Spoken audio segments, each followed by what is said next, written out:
Bonjour Monique Dolin-Dufresnel, bienvenue au Salon du Livre de Mirepoix, mais ce n'est pas votre première participation, je crois. Non, bonjour. Non, c'est ma seconde participation, je vais même dire deuxième, en espérant qu'il y en ait d'autres.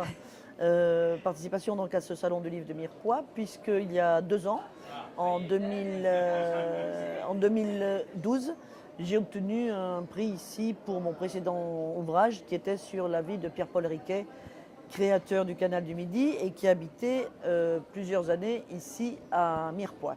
Et là, je suis ici pour cet ouvrage sur le pape Clément V, pape gascon, plus connu pour on va dire, son histoire avec les Templiers, et qui a d'ailleurs été dans la région, ici en Languedoc, puisque c'est le premier pape à s'être installé en Avignon. Voilà. Alors, c'est un personnage passionnant, mais je sais que vous avez des raisons un peu plus personnelles de l'avoir choisi.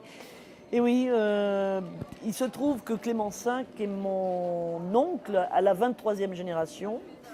Et donc ça m'a permis de trouver aussi des informations intéressantes ou des documents dans des familles descendantes de la famille de Goth, puisque son nom était Bertrand de Goth.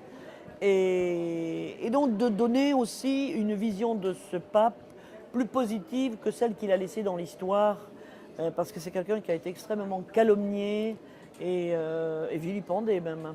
J'ai bien senti une tentative de réhabilitation, même une réussite dans la réhabilitation du personnage qui a eu en fait à prendre position par rapport aux Templiers et à Philippe le Bel. Oui, il n'a pas eu de chance. Il a eu contre lui un roi, d'ailleurs qu'on avait surnommé le roi de fer ou le roi de marbre, mais ce n'était pas comment dirais-je, ce n'était pas usurpé comme critique à l'égard de Philippe le Bel.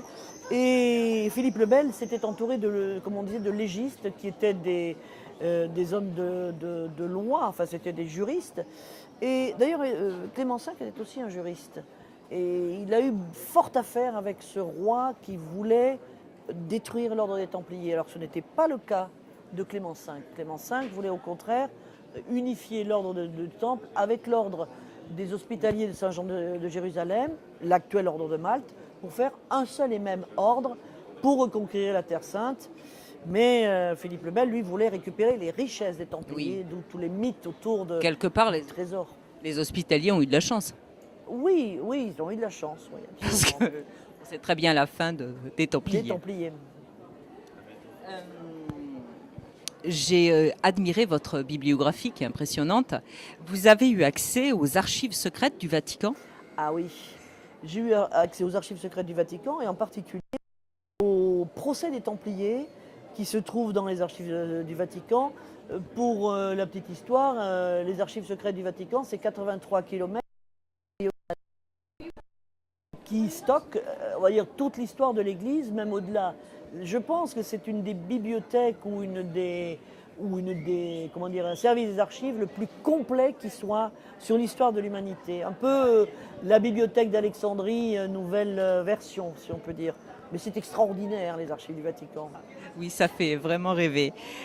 Pour finir, est-ce que vous pourriez nous parler un petit peu du château Pape Clément? Alors, le château Pape Clément est une demeure qui se trouve à Pessac, c'est-à-dire à quelques kilomètres du centre de Bordeaux, parce que Clément V, avant de s'appeler Clément V et d'être élu pape, d'ailleurs il a été élu pape alors qu'il n'était pas cardinal, était archevêque de Bordeaux. Et il avait fait acheter cette propriété à quelques kilomètres de Bordeaux où il venait se ressourcer. Et maintenant c'est un des plus grands crus du Bordelais en appellation Pessac-Léognan, et un vin excellent. Et Clément V a légué ensuite à l'archevêché de Bordeaux cette propriété, ce qui fait que le vin de messe de l'archevêché de Bordeaux jusqu'à la Révolution devait quand même être assez bon, je pense.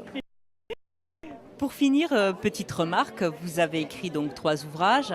Vous avez des liens familiaux, si je puis dire, avec les trois héros de vos ouvrages. Oui. Avez-vous encore des... Oh, il y en a d'autres, oui, oui, Oui. oui, oui, les 3, parce que le premier livre que j'ai écrit, c'est sur Henri Russell, Oui. montagnard des Pyrénées, qui est d'ailleurs venu ici dans l'Ariège. Et j'ai eu l'occasion de faire une conférence à Mirepoix sur Henri Russell, qui était le frère de mon arrière-grand-père. D'accord. Pierre-Paul Riquet, mon aïeul à la 9e génération, donc mon arrière-arrière-arrière-arrière-grand-père. et donc Clément V, mon oncle. J'en ai d'autres en réserve, mais je souhaiterais peut-être le prochain faire un livre sur une femme, au lieu d'avoir que des hommes. Tout à fait d'accord. Voilà, j'espère. Ça sera avec plaisir. Ouais. Découvrira votre prochain ouvrage sur une femme. Je vous remercie.